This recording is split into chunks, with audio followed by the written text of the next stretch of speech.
दोस्तों, आपका स्वागत है राज एकेडमी में। मैं राज रंजन। आज के इस वीडियो में हम लोग ये सीखने वाले हैं कि जो हम लोग का वेल्डिंग मशीन होता है, वेल्डिंग मशीन जो हमारा होता है उसे 30 एम्पियर या 300 एम्पियर की धार करते देखते होंगे। तो आप देखते हो कि इस प्रकार से वहां पर चमकीला एकदम पूरा लाइट जैसा कुछ नहीं कर रहा। तो वो जो लाइट जैसा नहीं कर रहा उसका हीटिंग जो होता है वो कितना गर्म होता है, तो 2000 से लेकर 5000 डिग्री सेल्सियस तक ये भाग गर्म होता है। मतलब यदि किसी दो स्लिट को हम लोग जोड़ते हैं तो जोड़ते समय इसका जो आपको चमकीला जैसा प्रतीत होता है उसका कितना तापमान होता है, 2000 डिग्री से लेकर 5000 डिग्री तक इस सेल्सियस तक ये गर्म होता है। और इतना गर्म होने के बाद हम लोग किसी भी दो स्लिट को साट सकते हैं। मशीन काम करता है, उस वेल्डिंग मशीन में जो बॉक्स जैसा आप देखते हैं, इस बॉक्स के अंदर रहता क्या है, इसका पूरा ऑपरेशन इसकी वीडियो में करने जा रहे हैं। इस बॉक्स के अंदर ट्रांसफार्मर होता है। देखते हैं कि ट्रांसफार्मर दो प्रकार के होते हैं, स्टेप अप और स्टेप डाउन। तो आपसे कभी भी कहा कि ट्रांसफार्मर कितने प्रकार के होते हैं, तो ट्रांसफार्मर दो प्रकार के होते हैं। एक ट्रांसफार्मर को हम लोग स्टेप अप कहते हैं और दूसरे ट्रांसफार्मर को हम लोग स्टेप डाउन कहते हैं। स्टेप अप और स्टेप डाउन दो ट्रांसफार्मर का यहाँ से विस्तार से समझ सकते हैं। पास दो प्रकार के ट्रांसफार्मर होते हैं, एक स्टेप अप और दूसरा स्टेप डाउन।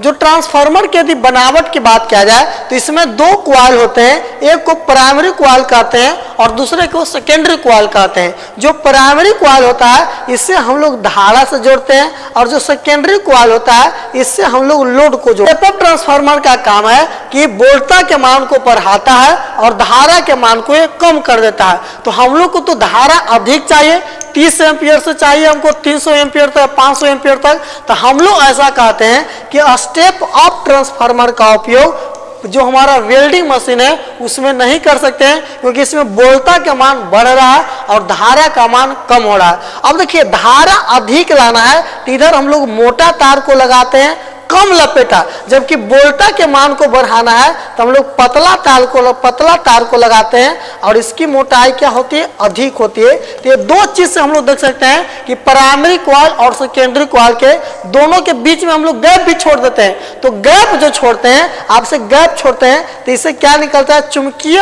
फ्लक्स निकलता है। और चुंबकीय फ्लक्स को हम लोग EMF कहते हैं, इलेक्ट्रोमैग्नेटिक फोर्स। और जो इलेक्ट्रोमैग्नेटिक फोर्स निकलता है इसके द्वारा इसमें क्या आता है, सेकेंडरी क्वाइल में धारा आता है। यदि दोनों क्वाइल को आपस में सटा देंगे तो यदि 11000 इसमें रहेगा वोल्ट तो 11000 के 11000 इसमें भी आ जाएगा।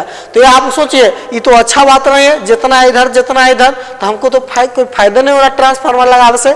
तो हम लोग जो बीच में जो गैप छोड़ देते हैं, गैप में छोड़ने के बाद फिर भी ये ट्रांसफार्मर काम करता है। तो ट्रांसफार्मर काम करता है इसके क्योंकि ट्रांसफार्मर पारस्परिक प्रेरण या अन्योन्य प्रेरण के सिद्धांत पर काम करता है। सर, पारस्परिक प्रेरण अन्योन्य प्रेरण क्या होता है? तो पारस्परिक प्रेरण अन्योन्य प्रेरण ये होता है, ये जो चुंबकीय फ्लक्स होते हैं इससे निकलता है और इस क्वाइल को काटता है, और जब इस क्वाइल को काटता है तो इससे इंड्यूस वोल्टेज निकलता है। इसे हम लोग पारस्परिक प्रेरण या अन्योन्य प्रेरण के नाम से जानते हैं। तो आपसे कॉम्पिटिटिव एग्जाम में प्रश्न पूछे जाते हैं कि ट्रांसफार्मर किस सिद्धांत पर काम करता है, तो ट्रांसफार्मर पारस्परिक प्रेरण या अन्योन्य प्रेरण के सिद्धांत पर काम करता है। ये स्टेप अप ट्रांसफार्मर। तो हम लोग देखते हैं स्टेप डाउन ट्रांसफार्मर। इसमें भी आपका दो प्रकार के क्वाइल होता है, एक प्राइमरी क्वाइल और दूसरा सेकेंडरी क्वाइल। जो प्राइमरी क्वाइल होता है हम लोग जानते हैं कि इसे सप्लाई से जोड़ते हैं, और जो सेकेंडरी क्वाइल होता है इससे हम लोग लोड से जोड़ते हैं। इसे हम लोग किससे जोड़ते हैं, लोड से जोड़ते हैं। अब जो प्राइमरी क्वाइल में आप देखेंगे कि इसमें क्वाइल की संख्या अधिक है, नंबर ऑफ क्वाइल टर्न जो इसमें है सबसे अधिक है। तो नंबर ऑफ क्वाइल की संख्या टर्न इसमें अधिक है। तो इससे करना क्या चाहेगा, तो यदि प्राइमरी क्वाइल में अधिक लपेटा और पतला तार है और सेकेंडरी क्वाइल का कम लपेटा और मोटा तार है, तो मोटा तार का हम लोग तब उपयोग करते हैं जब हमें धारा अधिक लेकर जाना होता है। पतला तार का उपयोग हम लोग तब करते हैं जब धारा कम और वोल्टता के मान को बढ़ाना है। तो प्राइमरी क्वाइल में हम लोग ऐसा देख पा रहे हैं कि इसमें अधिक लपेटा पतला तार लगाया गया है, जबकि सेकेंडरी क्वाइल में कम लपेटा मोटा तार को लगाया गया है। तो जो स्टेप डाउन ट्रांसफार्मर है इसे वोल्टता को मान को कम करता है और धारा के मान को बढ़ाता है। और इसी ट्रांसफार्मर का उपयोग हम लोग वेल्डिंग मशीन में करते हैं। अधिक आउटपुट प्राप्त करने के लिए मतलब धारा का मान बढ़ना चाहिए, एम्पियर बढ़ना चाहिए, तो एम्पियर बढ़ाने के लिए हम लोग स्टेप डाउन ट्रांसफार्मर का उपयोग इस वेल्डिंग मशीन में करते हैं और धारा अधिक निकलता है इससे, जिसके कारण हम लोग दो प्लेट को आपस में जोड़ पाते हैं। ट्रांसफार्मर में पतले पतले कोर का उपयोग हम लोग इसलिए करते हैं ताकि इसके भंवर धारा को हम लोग कम कर सके। वेल्डिंग मशीन में देखिएगा कि इसमें दो प्रकार के यहाँ से होल्डर निकले होते हैं। एक होल्डर जिसके द्वारा कोई कारीगर वेल्डिंग करता है और दूसरा जो होल्डर होता है जैसे दरवाजा, कोई वेल्डिंग मशीन करने वाला व्यक्ति दरवाजा बना रहा है तो इसमें से जो हम लोग को दो होल्डर निकलता है, एक होल्डर के तार जिसके द्वारा ये वेल्डिंग करता है और दूसरा होल्डर का तार जो कि जिस उपकरण में जैसे दरवाजा बना रहा है तो दरवाजा के किसी चीज को कनेक्ट करेगा, दरवाजे से उसको जोड़ने रहता है। ये जोड़ने से होता क्या है, एक साइकिल दो पूरा करता है। जिस प्रकार से हम लोग जानते हैं, ऐसा जानते हैं कि जो हमारा विद्युत धारा है, ये विद्युत धारा प्लस से माइनस की ओर प्रवाहित होता है और इसी के कारण प्लस से माइनस की ओर प्रवाहित होता है, जिसके कारण एक साइकिल का निर्माण होता है, एक चेन का निर्माण होता है